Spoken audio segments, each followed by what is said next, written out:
And yan, good day mga bossing, muli daw karoon sa mga tao sa babalik. So meron kasi tayo ngayon ginagawang ADB 160. So engine refresh, throttle body, magneto cleaning. So turo ko sa inyo yung mga basic na parts o steps pag kaya paano gumawa o paano pumugot ng makina ng mga ADB 160. Yan, PCX. Same na rin sa mga Honda Click 160. Tara, let's go mga boss. A few moments later.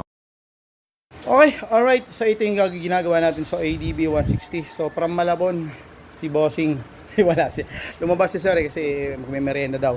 So pakita ko muna sa inyo yung mga parts nito na kailangan yung tanggalin pag gagawa kayo o huhugot kayo ng makina. So ito yung mga parts na kailangan alisin lang. So itong footboard ng right side, tapos yung right side nito, itong mga part ng right side ito. Ito yung sa manubela banda, sa ibabaw. Ito naman yung sa front right side cover, tapos ito kailangan baklasin din yung sa magkabilang gilid, left and right ng rear cover to, sa side, sa likod, magkabilaan. So ito yung shock, pwede niyo naman hindi tanggalin, pero ako tinatanggal ko para may purpose kasi bakit mas maganda alisin yung dalawang shock. Tapos ito yung mga iba pang parts. Ito yung airbox cleaner, ASI. So kailangan na alisin yan. Siyempre yung ASI ng upuan, pati yung U-box kailangan. Okay, so dito tayo. So kailangan nyo na rin palang alisin yung kanyang throttle body. Ayan.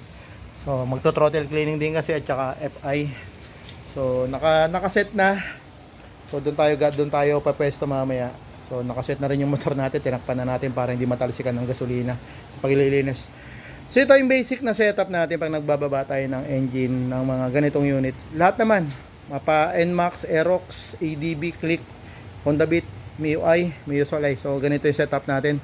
So kung gusto nyong gayahin para kahit mag-isa lang kayo nagagawa, kaya nyo hugutin to. Hindi nyo na kailangan ng katulong pa. Yan. So dito, basic lang sa mga sa mga sa mga ADB 160. Ang umahawak lang kasi ng engine natin, ng makina. So, siyempre yung sa likod, yung shock. Yung dito. Tapos dito naman, ito lang. Itong part lang na to. Kita nyo to. Ayan. So, ayan, may bolt. Ayan, isang bolt dyan sa left.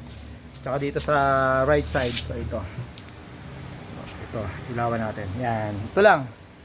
Ito lang yung mga umuhugot dyan. Yan. So pag uhugutin nyo yung engine o makina ng mga ADB 160, PCX 160, pati sa mga Click 160. Yan. So ito kasi engine support nya. Yan lang. Tapos to.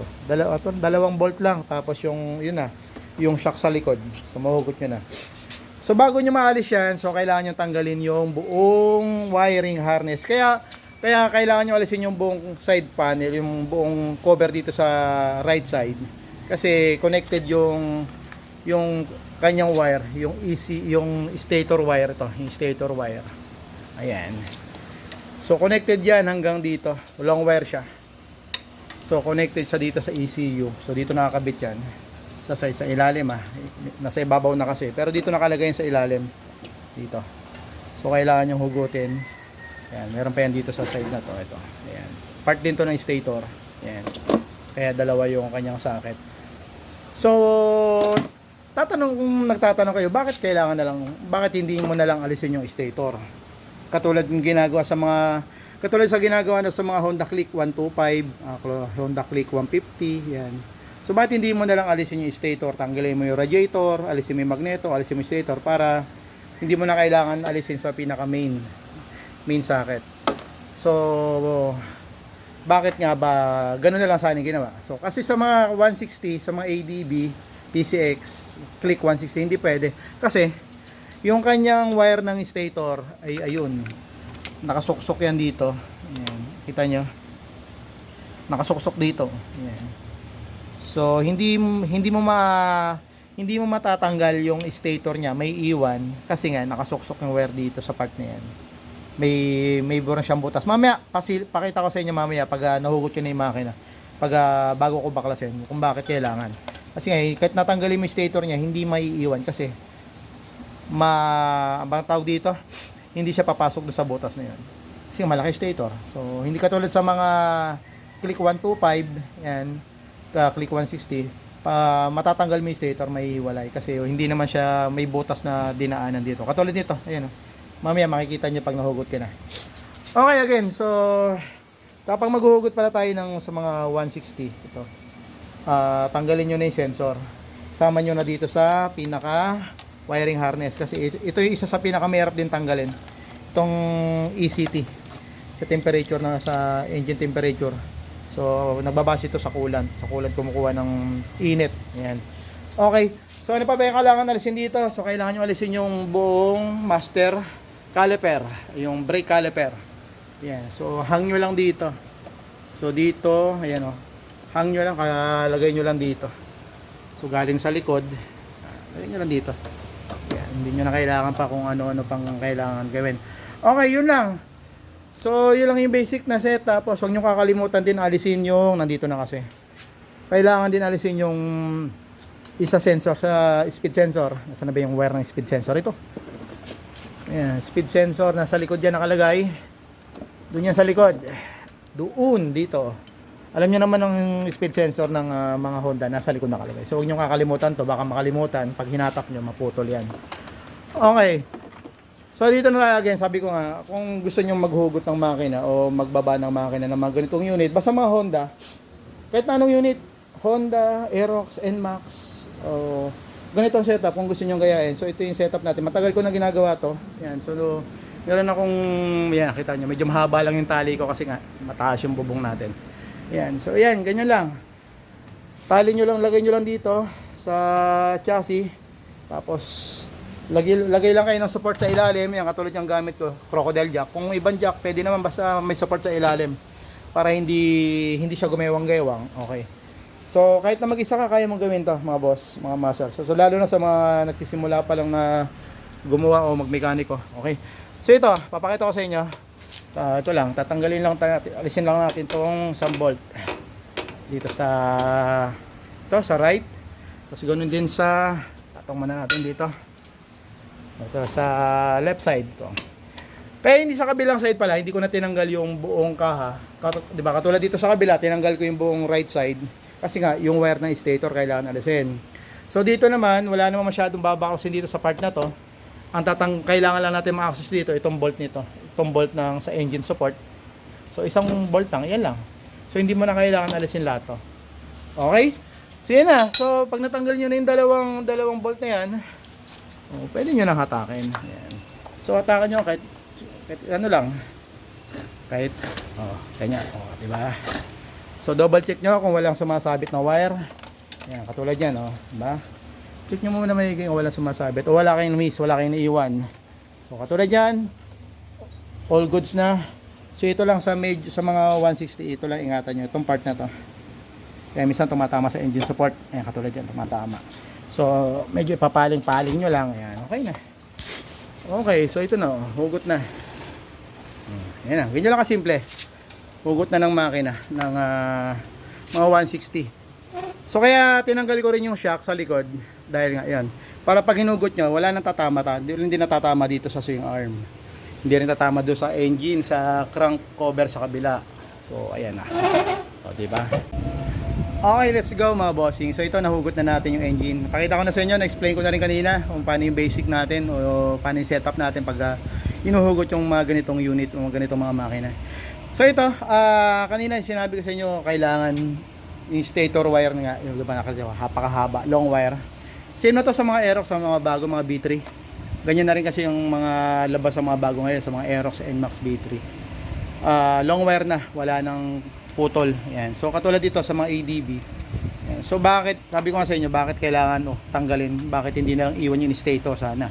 So kasi nga, ayun nakaipit siya dito. Saan ba yan? Yun. So kita nyo, nakaipit siya sa pagitan ng ng makina, ng crankshell. Yan. So hindi mo may iwan yung stator. Kumbaga, uhugutin nyo yung stator. Hindi nyo maiwan kasi sasabit siya dito. Ito, kita nyo. Yan. So, hindi siya kaya kailangan hugutin talaga, tanggalin. Okay? So, ito na. ang gagawin na lang natin dito, aalisin natin yung mga parts. So, no need na tanggalin yung engine support dahil hindi naman to ibababa o bibiyakin. So, ang kailangan na lang alisin dito, itong radiator. Yan, sa mga ganitong unit pala, pag huhugutin nyo, yan, sabay na yung radiator, ASI. Yan, hindi na yung kailangan aalisin nyo yung katulad sa mga Honda Click 125. Yan, kasi kailangan tanggalin nyo muna yung radiator para ma-access nyo yung stator matanggal. So, sa mga ganito, sa mga 160, no need na, kaya niyang baklasin o kaya nyo nang hugutin ng buo na kasama na yung radiator. Yan, as is na. Okay, mga alisin na lang dito, water pump ASI. Kita nyo water pump ASI ng mga 160, ang laki niyan, di ba? Yan. So ibang iba yan sa mga 125. Yan, sa mga Click 125 at saka Click 150. Yan, so ibang iba. Yung mga ganitong water pump, same lang to ng mga PCX 160. Yan, yung mga pare-parehas. ADB 160. PCX 160 tsaka Click 160. So ganito rin yung head nila. Sa Giorno, same din pala to mga bossing. Sa Giorno, mga Giorno. Yung Giorno, ano ba Giorno? 125 no? Tama ba? O correct nyo na lang ako kung tama, kung mali ako ha. Giorno 125 ba o Giorno 150. Pero same lang pwedeng i-convert o i-upgrade. Makina ng mga 160. So pwedeng ikabit sa makina ng mga Giorno yan. So same yan. Yan, may mga vlogger na rin na nag-content no na minodify yung mga Giorno nila. Ginawa nilang 160. Okay, si ano yata 'yan? Si Big Bike PH, alam ko, tama ba? Hindi ko alam kung si Big Bike PH yung nag-content noon yung sa Giorno niya na kinonvert sa 160 makina ng 160. Sige lang. So ito, babaklasin lang natin to, tapos mamaya pakita ko sa inyo kung ano yung loob na ng engine nito. Hindi ko lang sure kung ano nito, mileage ito, hindi ko lang natanong si Paps kung ilan na, pero siguro parang nasa 40 something na yata. Pero mamaya tatanungin ko siya kung ilan na yung mileage kasi lumabas lang si Sir, yung may-ari nito from Malabon pa yung may-ari. Okay, so mag-engine refresh kami, tapos throttle body, tsaka FI cleaning, tsaka magneto cleaning. Mamaya pasilip ko sa inyo kung ano yung mga lilinisin natin, ano yung mga tatanggalin, yung kalalalin sa magneto, kung anong itsura ng magneto nito kapag ganito na katagal. So 3 years na tong unit ni Bossing. So ngayon lang first time mababaklas, so first time mabubuksan. So let's go mga boss. Baklasin ko na to at para mapakita ko sa inyo kung anong loob nitong makina ng ADB 160. Let's go. Okay, so ito na baklasan natin. Natanggalan natin yung yung radiator, yung blower, tapos yung cylinder. So ito na yung mga parts sa magneto. So check natin yung magneto. So ito 3 years mga bossing. 3 years na yung magneto. So ngayon pa lang malilinis. So sinabay na. Sinabay na sa engine refresh. Okay. Okay, so ito na yung loob ng engine. Ito yung black. Ito yung black, ito yung cylinder head. So ito yung cylinder head natin. So makita nyo, ayan po. Ano na rin, may mga carbon deposit na rin syempre. Pati yung piston. Okay, so ayan. So disclaimer lang para sa akin kahit na gumamit kayo ng mga kung ano-anong mga pampalinis ng makina, yung mga tinatawag na carbon cleaner, ganyan-ganyan, kung ano-ano. So, pag binuksan nyo yung engine nyo, ganito pa rin na makikita. Yan. Sa dami na ng ginawa natin, na gumagamit sila ng mga cleaner, kung ano-anong cleaner na para daw malinisan, matanggal mga carbon deposit. So, ganun pa rin. Pag binuksan nyo, ganito pa rin ang kalalabasan nila. Yan. Ganyan pa rin ang itsura ng loob. So, nasa sa inyo kung gusto nyo gumamit o maglagay ng mga cleaner. Pero, suggestion ko lang, ito nga, base sa experience natin, although gumamit kayo, naglagay na kayo, ganito pa rin yung loob ng makina. Ayan. So binigyan ko lang kayo ng idea sa mga gumagamit at gagamit pa lang ng mga carbon cleaner na yan. So ito mga boss, so syempre ililinisin natin to, iba-valve lapping natin, palit ng bagong valve seal, at saka pala mga sir, mga bossing, so ang valve seal pa lang ng mga 160, mga ADB 160, PCX at Honda Click 160. Ang mga valve seal nila ay magkaiba sa mga valve seal ng mga Honda Click 125. So iba ang valve seal ng mga 160. Medyo maliit, mas maliit ang kanyang butas. Yan, dahil maliit ang stem ng mga valve, mga valves, intake tsaka exhaust valve. Yan. So sa mga ganito rin, kailangan nyo magpalit ng bagong cylinder head gasket. So huwag nyong lalagyan ng gasket maker. Kailangan palit ng bagong cylinder head gasket. So yun lang, linisin ko lang to. Ito, tatanggalin natin yung kalawang, i-repaint. Iba-valve lapping, tanggalin ng mga carbon deposit, linisin kung ano yung mga dapat tanggalin o linisin dyan. Tapos mamaya, before ko i-assemble, pakita ko sa inyo yung after ng pag nilinis na natin itong mga parts na to. Okay, let's go. 2 hours later. Alright, so ito na mga bossing mga master. So tapos na natin linisin yung mga parts at ito, pinturahan yung magneto. So ito yung magneto na. So ito na yung before after tuloy. Yan, so ito na. Okay. So ginamit natin high temp na silver para ano pa rin siya, maganda pa rin tingnan kumpara do sa black. Yan. So ito yung before. So ito yung after. Yan. So before and after ng ating magneto cleaning. So ito na. So ito na may mga part na head. Ito yung cylinder head. So ito na yung before natin. Ay, after. Ayan. So ito yung before ng itsura ng cylinder head natin bago natin linisin. So ayan. So nakita nyo naman sobrang kapal ng carbon. Pati yung mga bulb. Ayan. So ito na yung after. Before na. After na. Ang kulit na. Siya na at tayo. Medyo nahihilo na. Ayan. So nalinisan natin to. All goods na. Nalapping na rin. So ito naman yung ating after ng piston. Ayan. So ito naman yung before natin linisin. So yan. So ito na yung after na. Ito na yung pagkatapos natin linisin. So ano na siya? Para na siyang brand new uli. Ayan. So nilinis natin, tinanggal yung carbon deposit, tapos nilinis natin yung mga ring kasi nga yung oil ring din ito.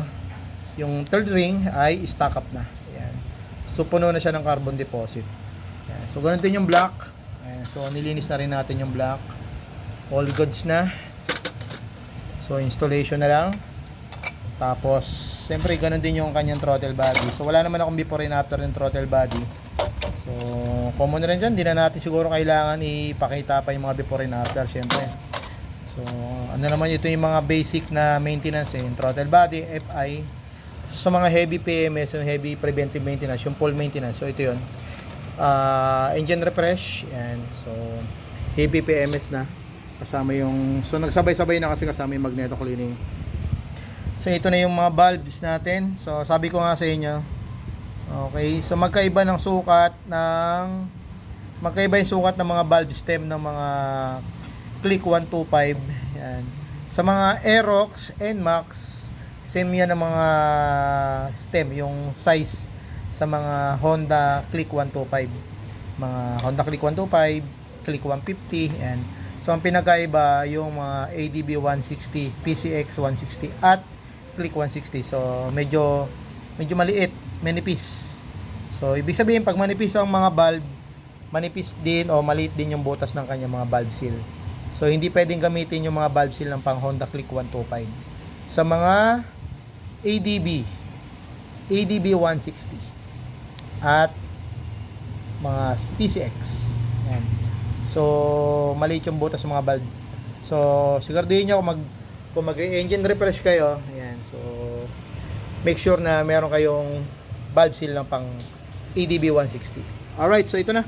I-assemble ko na lang ito mga boss kasi nga medyo hapon na. Ayan. So pinakita ko lang sa inyo mga before and after kung ano yung nililinis sa engine refresh, sa full maintenance sinasabi natin natawag. So yun lang, assemble ko lang ito, tapos mamaya paanda rin natin. Check natin kung ano yung magiging response ng engine, kung maganda ba or same lang din o ganun. So let's go mga boss. Okay, so ito tapos na natin gawin tong ADB. So kanina maaraw pa, so ngayong gabi na.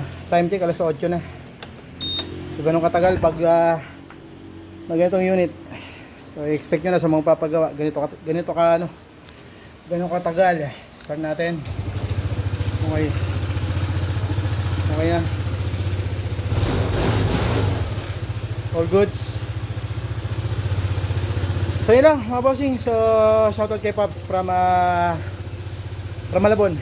Tama. So ito matagal na naming customer. So ito unit naman niya ngayon ADB. Okay na. So pahinga na. Pagod na. Ang tagal. So inabot kami. Simula kami ang oras na simula 11. Yung pasado yung past 10. So natapos kami 8 na ng gabi. So ganun katagal. So magpapa-maintenance, magpapagawa ng mga ganito unit. So expect nyo na abutin talaga kayo ng gabi. Yun lang, ride safe. God bless. Doon ka sa Moto House. Bye bye.